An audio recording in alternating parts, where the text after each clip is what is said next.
सर्वांना नमस्कार. श्री अर्चना ह्या यूट्यूब चॅनलमध्ये मी अर्चना आपल्या सर्वांचं मनापासून स्वागत करते. एक मुलगी स्वतःचं माहेर, आई वडील, भाऊ बहिणी यांना मागे सोडून एका नव्या घरात येते. त्या घराला आपलं मानते, सर्वांना प्रेम देते, सर्वांची काळजी घेते. अशा वहिनीची अधिक महिन्यात सन्मानाने ओटी भरून गौरवली जाते. पण या परंपरेमागील भावपूर्ण महत्त्व माहिती आहे का? अधिक महिन्यात वहिनीची ओटी भरल्याने कोणते पुण्य मिळते आणि घरातील लक्ष्मी स्वरूप वहिनीचा सन्मान या पवित्र महिन्यात का केला जातो? आईनंतर घराला जपणारी, भावाच्या संसाराला फुलवणारी आणि सर्वांना प्रेमाने बांधून ठेवणारी वहिनी अधिक महिन्यात तिची ओटी का भरली जाते? जाणून घ्या या सुंदर परंपरेतील भावपूर्ण महत्त्व. लग्न होऊन सासरी आलेली भावजाई आपल्या माहेरचा निरोप घेऊन एका नवीन कुटुंबाला आपलं मानते. घरातील प्रत्येकाच्या सुखदुःखात सहभागी होते. पण अधिक महिन्यात तिची ओटी भरून तिचा या प्रेमाची आणि कृतज्ञता व्यक्त केली जाते. का केली जाते ते जाणून घेऊया. अधिक मास हा काय भगवान पुरुषोत्तम विष्णूंना समर्पित असल्यामुळे अत्यंत पुण्यदायी मानला जातो.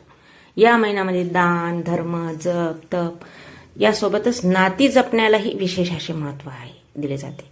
वहिनी ही केवळ भावाची पत्नी नव्हे, ती घरातील एक महत्त्वाचा आधार असते. लग्नानंतर ती नव्या घरातील प्रत्येक व्यक्तीला आपले मानते, घरातील ज्येष्ठांचा आदर करते, लहानावर प्रेम करते आणि कुटुंबातील सुख आणि दुःखात सहभागी होते. अनेकदा ती स्वतःच्या इच्छा बाजूला ठेवून कुटुंबाच्या आनंदाला प्राधान्य देते.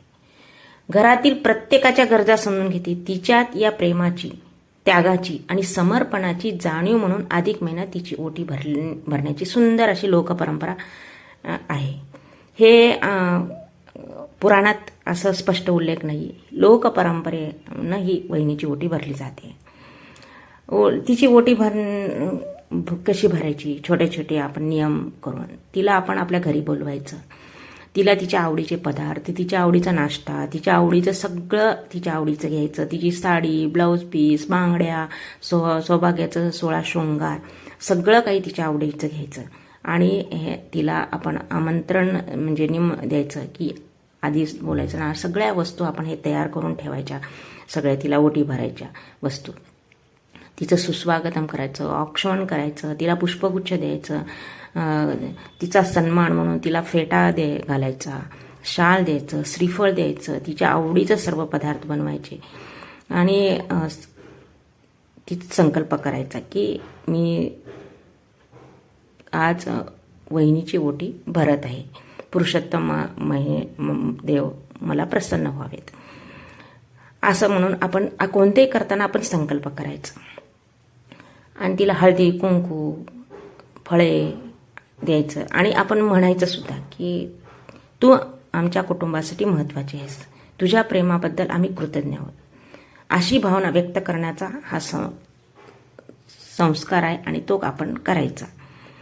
अधिक महिन्यात स्त्री सन्मानाला विशेष असे महत्त्व दिले जाते. कारण स्त्री ही घराची लक्ष्मी असते, संस्काराची वाहक असते, कुटुंब एकत्र ठेवण्याची शक्ती मानली जाते. त्यामुळे वहिनीचा सन्मान केल्याने मग काय होते? घरामध्ये प्रेम, आनंद वाढतो.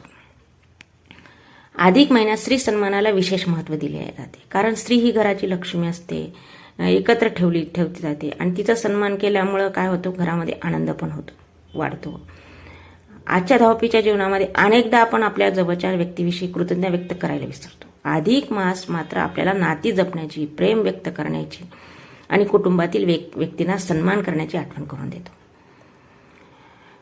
वहिनी ही कधी मोठ्या बहिणीसारखी मार्गदर्शन करणारी, कधी मैत्रिणीसारखी मन समजून घेणारी, तर कधी आईसारखी माया करणारी असते. तिच्या या निस्वार्थ प्रेमाला वंदन करण्यासाठी ओटी भरण्याची ही परंपरा खऱ्या अर्थाने भावनांनी ओथंबलेली आहे. कारण काय? भाऊ म्हणजे रक्ताचं नातं. भावाची बायको म्हणजे जवळचाच आपलं नातं असतं. नाती रक्ताने जुळतात पण प्रेमाने टिकतात. अधिक महिन्यात भावजाईची ओटी भरायची, तिचा आदर करायचा, कृतज्ञता व्यक्त करायची. कारण मनापासून दिलेला सन्मानच सर्वात मोठा दान आहे.